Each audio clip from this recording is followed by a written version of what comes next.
What's up, world? What's up, Zion? It's Prince Easy coming at you again once more. And as usual, I do have a couple slides that I want to share with you. Right now, this video is not gonna be about the new year or anything like that, but rather it will be just us updating each other, right? Being on the same page, and then I'm gonna bring a video to properly bring 2026 into focus, so to speak. Right. So of course, I wanna issue a disclaimer for the material that's gonna be shown here, and that is a copyright, fair use copyright disclaimer. Right. So yeah, let's get to it.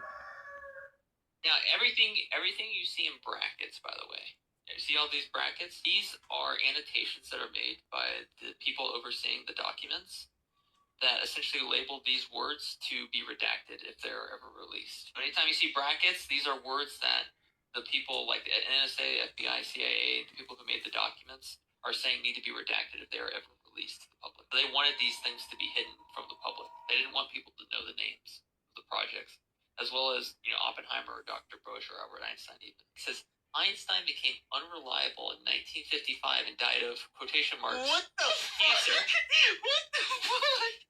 Isn't that crazy? They killed Albert Einstein. Isn't that insane? It gets crazier. Oppenheimer continued as an MJ-12 player until his death from quotation marks. What the fuck? Why are they putting quotation? They're trying to hide it, bro? Because these documents were not. They never expected this shit to be released, right? So obviously they're going to put quotation marks cancer as a way to signify, hey, they got off. Because this is like a need to know basis, right? This is like only in the know, Holy fuck, dude. Now everything you see. Okay, I just found out something completely shocking about turtles, and I honestly think they're trolling us at this point because the natural world doesn't have time. Time doesn't actually exist, right? What the natural world has is rhythm. So time is a measurement of rhythm, but time doesn't exist. Clocks exist. Now, here's the crazy part. Turtles. I thought when I saw this post about lunar calendar on a turtle's back that it was like some turtles, right? There's 13 carapaces in the middle of their shell, and there's 28 along the edge of their shell, segments of their shell.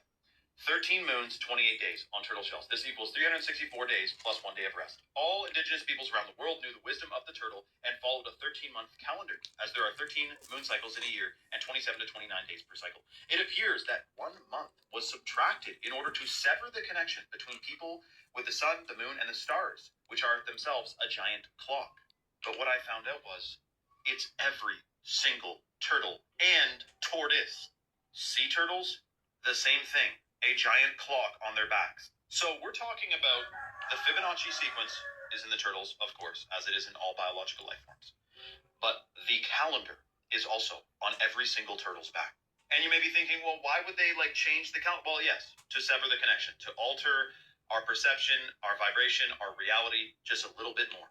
Another thing we have never been told about in school. Isn't that interesting? Instead, we're hearing about Pythagorean theorem and carbon emissions, and they don't tell us anything about this natural world. Shocking. Let me know your thoughts in the comments below. Well, some news came out of Turkey. Yeah, that's a good move for that whole region. It is in need, right? The Horn of Africa is in need of ports and, of course, commercial drilling of oil, right? That will supply a lot of nations. So, Godspeed on this, right? And of course, I showed this diagram, but it was a tiny one. But I think it's just about right, right? Testaments, right? It's a good thing about this country. People knows exactly who they are. previous video went viral, which talked about how China defeated Jewish capitalists. Today, I'm telling you 10 historical instances where Jewish individuals or groups that had negative impacts on China. For answering those who said Jews or Israel are good with China. Number 1, dominance in the opium trade.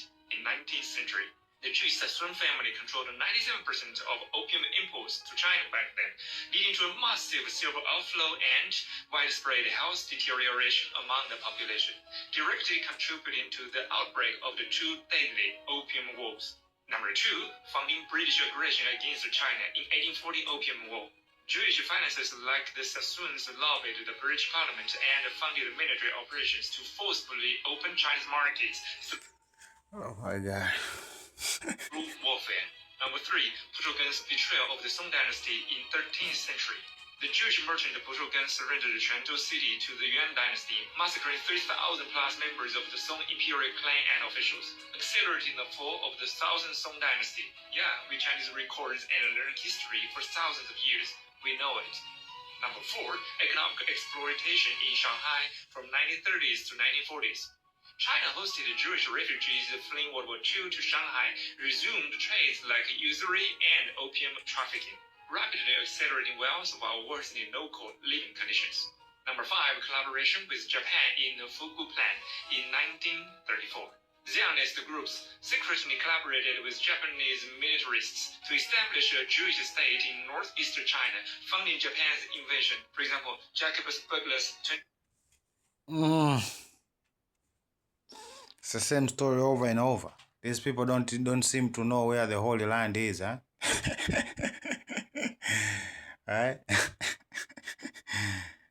And by their own words, they are not allowed to have a state until their Messiah arrives.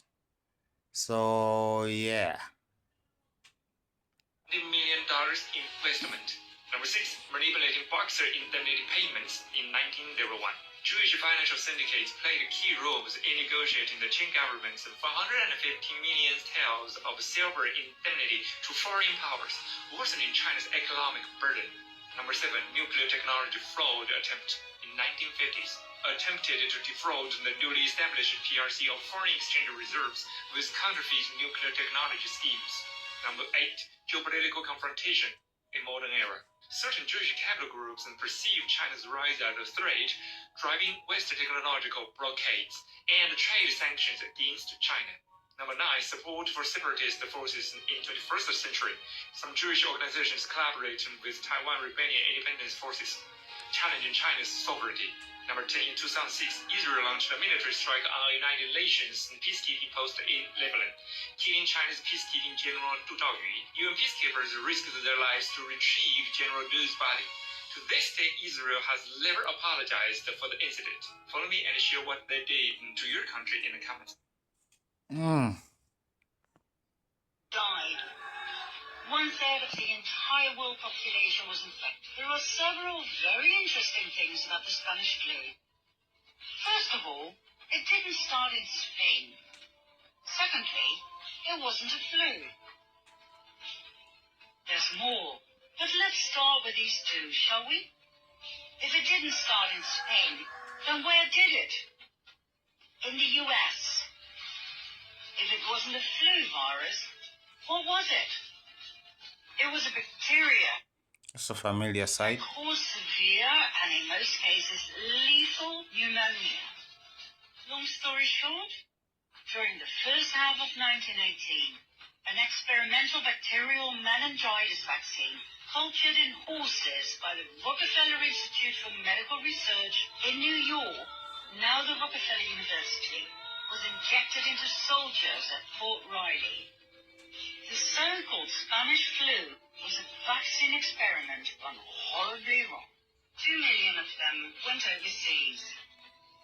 They fought under poor sanitary conditions, so the bacteria spread like wildfire wherever they went.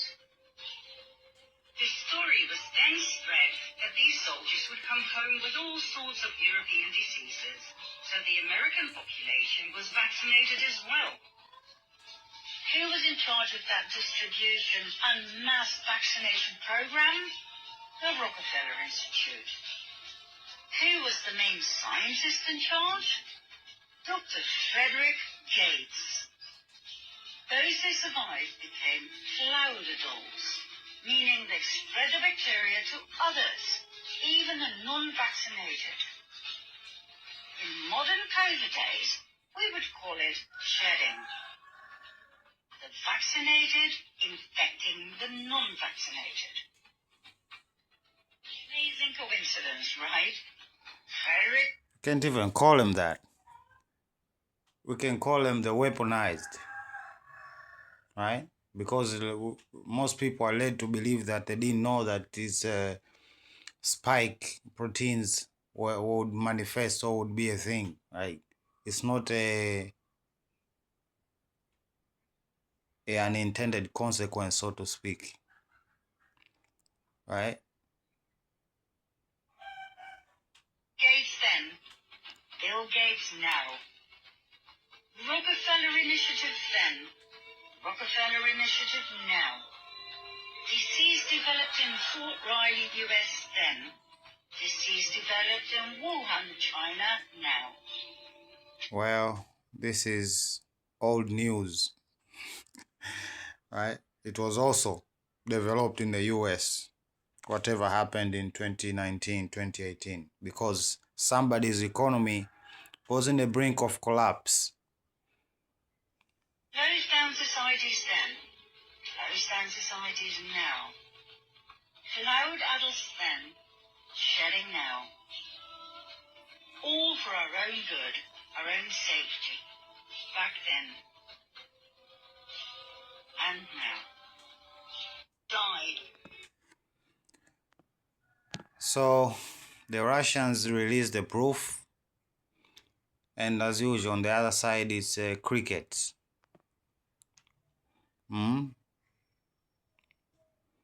Reciprocity, because respect is a expensive commodity these days, it seems, huh? Nobody wants to fight God. They shouldn't. But it's the other way around. By supporting the state of Israel, one is rebelling against God, because this movement is a rebellion against God.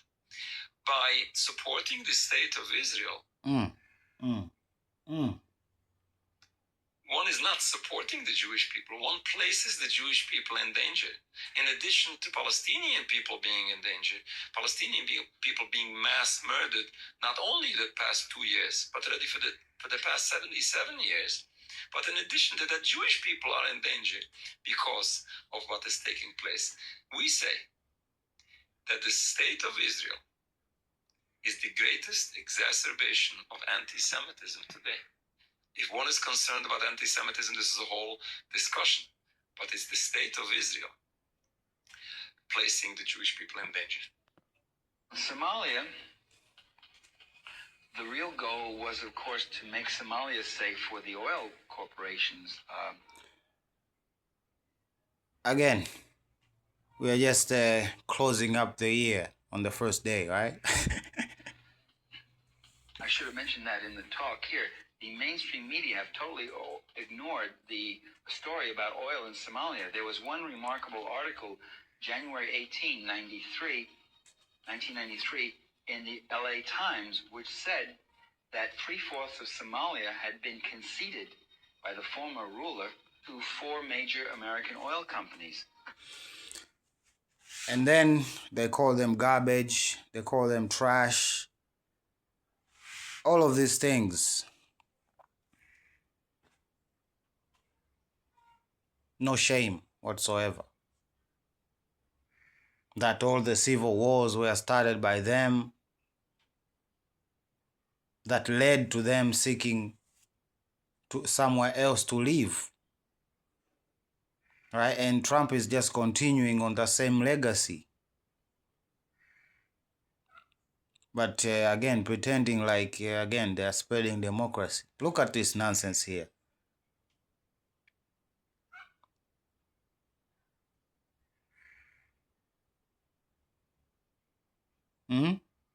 Conoco, Ameco, Chevron, Phillips. I don't know if they even exist right now. Some of them do. Mm. Amoco, Phillips, whatever, they strongly believe that there are major oil deposits in Somalia. George Bush, when he was vice president in '86, went around in Yemen and other places saying that that whole region, the whole Cape, the whole Horn of Africa, was very rich in oil, and they thought Somalia had really a lot of it. This explains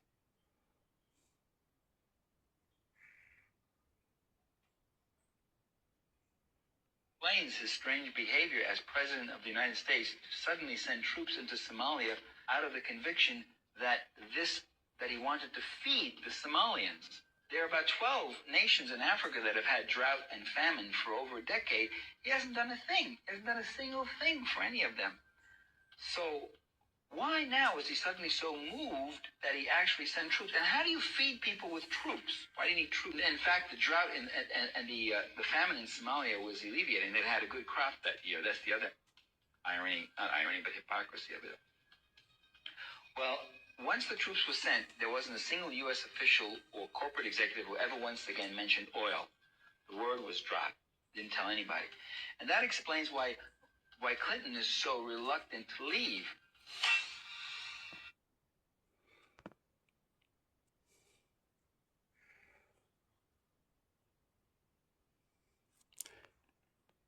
Well, like I said before, the only circumstance I would even back said pardon is if him, right, Gavia, all of these proponents of war leave that region. They leave permanently.